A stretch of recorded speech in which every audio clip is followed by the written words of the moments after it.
Hello guys, and welcome to the very first podcast episode of the Mindspaces channel. What we are going to talk about in today's podcast is the lessons that I have learned so far on my personal growth journey that I want to share with you. Also, I would love to know about your lessons that you have learned on your personal development journey or on your growth journey, or any good advice that you were given. So feel free to share them with us in the comments. I think that we can learn so much from one another, and I can't wait to read your insights.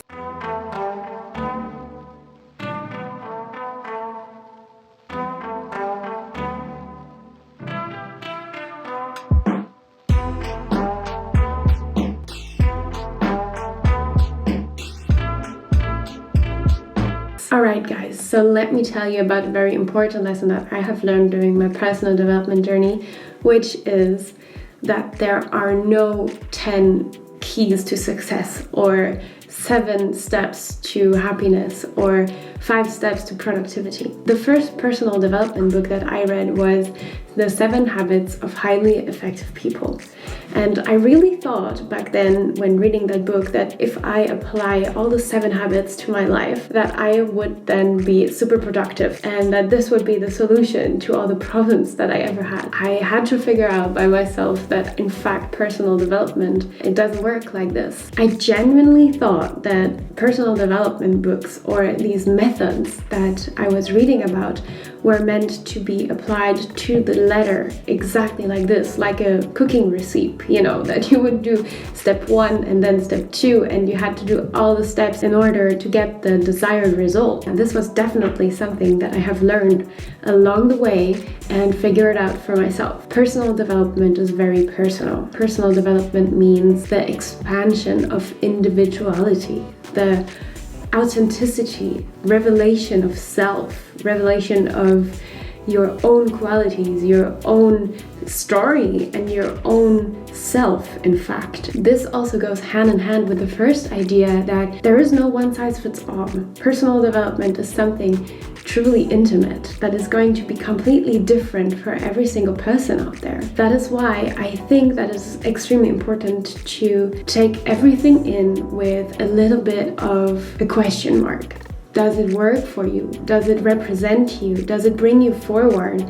Is this advice or this method fitting into your life and into who you are? And these things can change over time. Sometimes a method will work and after a while it won't anymore. Or maybe at first something won't work out for you, but later on in a given situation it might be a very helpful tool that you might be able to use. Personal development is in fact really about you and about only you, and what works for you, what is good for you, and what brings you the most joy, the most result, and the most authenticity. We love things that work out immediately, and that we don't really want to give ourselves the time to try out things if we don't know if they are going to work or not. In personal development or in a personal growth journey, just having an open mind to experiment and to be ready to try something out, even if you might not know whether this is going to be something that you're going to keep on doing, or maybe this is something that you're going to not keep doing. And I believe that experimenting is extremely important when it comes to your personal growth journey. Experiments are actually the very start of growth. How would you know what works best for you if you try out only 2 things of the 100 possibilities that you have? I think that experimenting is what really kickstarted my journey. I was definitely that person who says, I'm not gonna do it unless the chance is really high for this being right for me, or the chance is really high for me actually doing this over a longer period of time. But this was my problem, for example, with meditation. I've done it once for exactly 3 minutes and it didn't work out, surprise, surprise, and yeah, I just dropped it. I didn't think that meditation was worth my time and my energy because I thought that it's not going to work out because I kind of tried it out. And so I think it's extremely important to try out things long enough to really be able to call it an experiment. Many creators who create videos about personal development also have videos where they do self-experiments, and it only occurred to me after a while that actually experiments are a core part of finding your true self, finding your self-love, finding whatever it is that you're looking for, really, because experimenting and trying out things is the first step to finding your answer. Once you have found your way, once you have found something that you're truly passionate about, that matters to you, once you have set your goals, and once you are working towards your goals, what I thought helps a lot as well is to start doing everything that you do with dedication. Being fully present to the tasks that you do is such a powerful and amazing productivity tool. You will be able to get done things faster and better. I was the absolutely multitasking fan. I was doing several things at the same time. I was all over the place. I was not really focused, not really mindful, and the things that I was doing when I didn't like doing them, you have tasks that need to be done, but you really don't enjoy doing them. And even these tasks, doing them with dedication is going to make your life so much easier. If you do this task half-heartedly, it will probably be done not as good as if you were really dedicated, and then maybe in worst case scenario you will have to do it again, or it will take you much longer to finish the task, or maybe the outcome, the result, will not be the result that you desired. Start making dedication a habit for everything.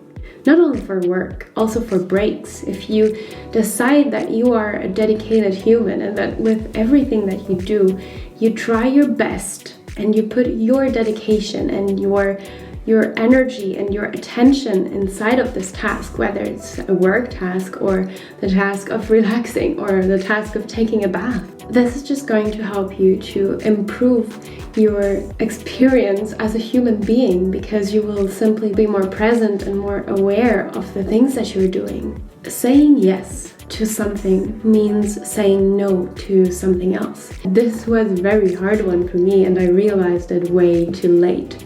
I feel like I was saying yes to everything. I was this typical chronicle yes sayer. Do you want to go and play volleyball? Yes. Do you want to go to this party? Yes. Do you want to help me on this project? Of course. That was me. I was saying yes to everything that came my way and seemed kind of fun. What I realized only later is that if you say yes to something, you say no to something else, maybe unconsciously, maybe passively. Because after playing volleyball, going to a party, building a table, helping on a project, you have no energy, no time left for the things that you actually want to do. So you said no to your own projects, to being creative, to whatever it is that you want to do and don't find or don't get the time to do. And this one was a really, really important lesson. I would say maybe the most important lesson that I have learned by doing during my personal development journey.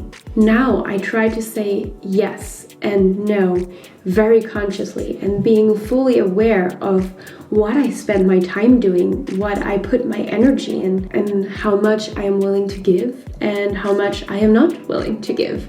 And being aware of this is already such a huge help, and it's going to help you to set priorities. Setting priorities is a must. I just did it again. I said priorities instead of priority. Because what is a priority really? Isn't priority the sense of this word meaning that something comes first? So how is it that we use it in plural? How can we have several firsts?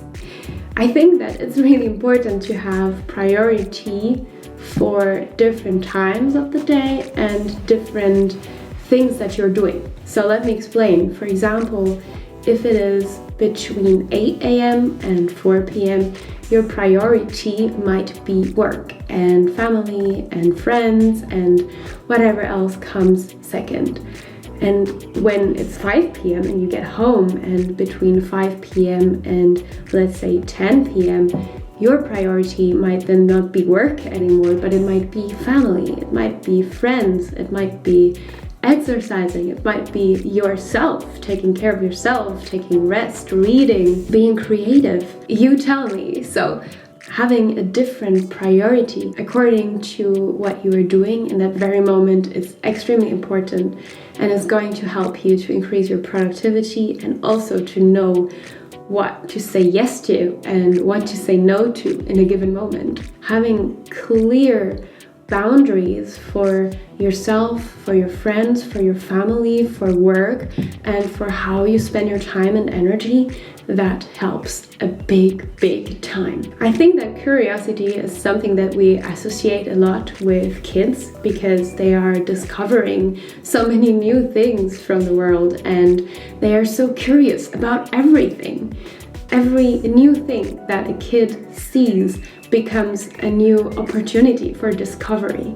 And I feel like growing up, we tend to lose sight of this curiosity. We sometimes tend to narrow in our focus to the things that we are working on, to the things that are our comfort zone. And I feel like finding your way back to curiosity, simply being open to learn about things that are not in your field of interests, can help you so much to grow. It also links to this idea of experimenting and having an open mind for trying out new things. You will have a really broad variety of skill sets if you allow yourself to experiment beyond your comfort zone. When I started my YouTube channel, I was really focused on learning about mental well-being and mental health because that was my field, that was my idea and what I was working on. Along the way, I got to learn about filmmaking. I got to learn about how to use a streaming software, and this is not at all my field.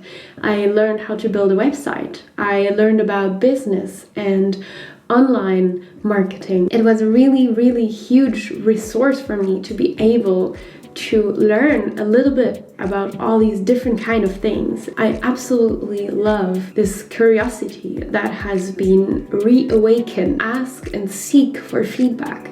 We get a lot of feedback without us asking for it, but also being able to seek for feedback and seek for constructive advice is going to help you a lot to have a different view on the project that you are working on and on what you're doing. Feedback is such a valuable thing to have, and there's nothing to be taken personal about feedback, because in general, when people talk about how they feel about something or what their opinion is of something, they speak about themselves. It is important to know how what you do is received. I am not telling you that you should definitely live by other people's opinion, because this is also something really important to take the feedback, analyze it, think, can I use this? Does this make sense to me? Does this make sense to my project? Is this something that I want to change? And if the answer is no, then do your thing. Be yourself with whatever project you are trying to accomplish or to put out there. Very important aspect is that this project is in sync and in relation with your values. Being yourself, doing your own work, putting your own flavor to what you do is extremely important. Feedback is a valuable tool to help you reflect on what you're doing and seeing things from another perspective. Yet again, we cannot live to please others. We cannot live by someone else's image. If we try to do so, we will lose ourselves in the process. See the people who have accomplished what you are working on accomplishing as mentors, as inspirations, as people who show you the way, who give you tools, people who can act as teachers, that you can see what works, what doesn't, how did they do it. See if you can pick things here and there to implement in your own strategy, in your own project, in your own growth. Here again, it is very important that all this information goes through your personal filter to make sure that what you're doing is in sync with your values and with who you want to be. But you can learn so much from the people who have accomplished what you are working on, because they've done it already. They can inspire you, they can empower you, they can show you what to do, how they did it, and give you ideas. Alright guys, this is the end of today's episode. If you enjoyed it, then you know what to do. Give it a like, give it a thumbs up, or even consider subscribing, and see you in the next one.